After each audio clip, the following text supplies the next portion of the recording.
Jòhánù orí 20. Ní ọjọ́ kìíní ọ̀sẹ̀ ní kùtùkùtù nígbà tí ilẹ̀ kò tíì mọ́, ni Màríà Magdalene wá sí ibojì. Ó sì rí pé a ti gbé òkúta kúrò ní ẹnu ibojì. Nítorí náà ó sáré, ó sì tọ̀ Símónì Pétérù wá àti ọmọ ẹ̀yìn mìíràn náà, ẹni tí Jésù fẹ́ràn. Ó sì wí fún wọn pé wọ́n ti gbé Olúwa kúrò nínú ibojì, àwa kò sì mọ ibi tí wọ́n gbé tẹ́ ẹ sí. Nígbà náà ni Pétérù jáde àti ọmọ ẹ̀yìn mìíràn náà, wọ́n sì wá sí ibojì. Àwọn méjèèjì sì jùmọ̀ sáré. Èyí ọmọ ẹ̀yìn mìíràn ní sì sáré já Pétérù, ó sì tètè kọ́ dé ibojì. Ó sì bẹ̀rẹ̀, ó sì wo inú rẹ̀, ó rí aṣọ ọ̀gbọ̀ náà lélẹ̀, ṣùgbọ́n òun kò wọ inú rẹ̀.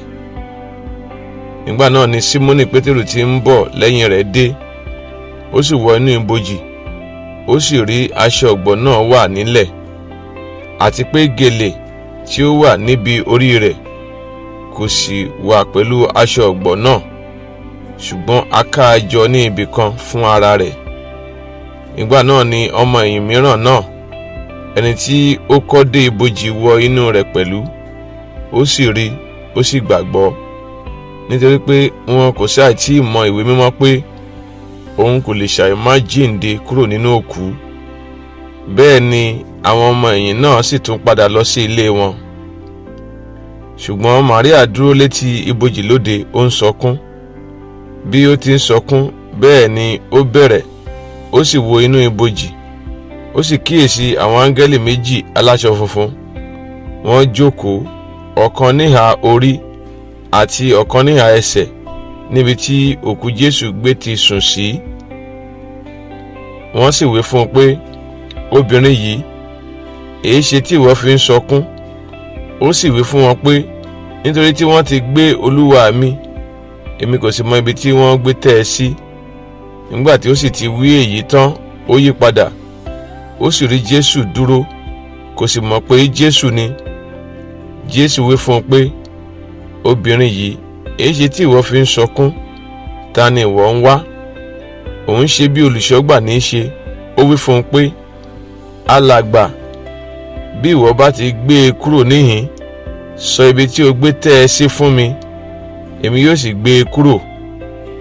Jésù wí fún un pé, Màríà.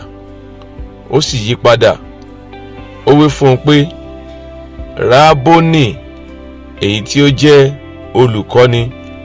Jésù wí fún un pé, má ṣe fi ọwọ́ kàn mí, nítorí tí èmi kò tí ì gòkè lọ sọ́dọ̀ bàbá mi, ṣùgbọ́n lọ sọ́dọ̀ àwọn arákùnrin mi, sì wí fún wọn pé èmi ń gòkè lọ sọ́dọ̀ bàbá mi àti bàbá yín, àti sọ́dọ̀ Ọlọ́run mi àti Ọlọ́run yín.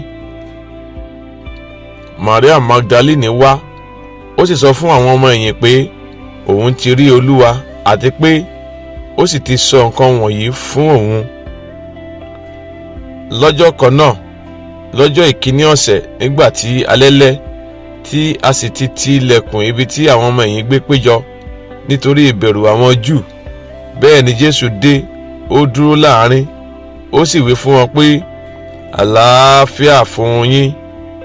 Nígbà tí ó sì ti wí bẹ́ẹ̀ tán, ó fi ọwọ́ àti ìhà rẹ̀ hàn wọ́n.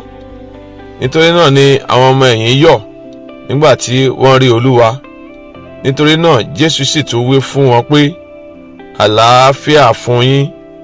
Gẹ́gẹ́ bí Bàbá ti rán mi, bẹ́ẹ̀ ni èmi sì rán yín. Nígbà tí ó sì ti wí èyí tán, ó mí sí wọn, ó sì wí fún wọn pé, ẹ gba ẹ̀mí mímọ́. Ẹ̀ṣẹ̀ ẹnikẹ́ni tí ẹ̀yin bá fi jì, á fi jì wọ́n.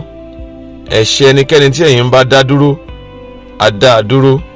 Ṣùgbọ́n Tọ́másì, ọ̀kan nínú àwọn 12 tí à ń pè ní Dídímù, kò wà pẹ̀lú wọn nígbà tí Jésù dé.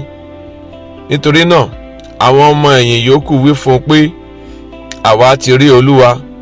Ṣùgbọ́n ó wí fún wọn pé, bí kò ṣe pé mo bá rí àpá ìṣó ní ọwọ́ rẹ̀, kí èmi kí ó sì fi ìka mi sí àpá ìṣó náà, kí èmi kí ó sì fi ọwọ́ mi sí ìhà rẹ̀, èmi kì yóò gbàgbọ́. Lẹ́yìn ọjọ́ mẹ́jọ àwọn ọmọ ẹ̀yìn sì tún wà nínú ilé àti Tọ́mọ́sì pẹ̀lú wọn. Nígbà tí a sì ti ti ilẹ̀kùn, Jésù dé, ó sì dúró láàrin, ó sì wí pé, àlàáfíà fún yín. Nígbà náà ni ó wí fún Tọ́másì pé, mú ìka rẹ wá níhìn-ín, kí o sì wo ọwọ́ mi, sì mú ọwọ́ rẹ wá níhìn-ín, kí o sì fi sí ìhà mi, kí ìwọ kí ó má ṣe aláìgbàgbọ́ mọ́, ṣùgbọ́n jẹ́ onígbàgbọ́. Tọ́másì dáhùn, ó sì wí fún un pé, Olúwa mi àti Ọlọ́run mi. Jésù wí fún un pé, nítorí tí ìwọ rí mi ni ìwọ ṣe gbàgbọ́. Alábùkún fún ni àwọn tí kò rí mi tí wọ́n sì gbàgbọ́.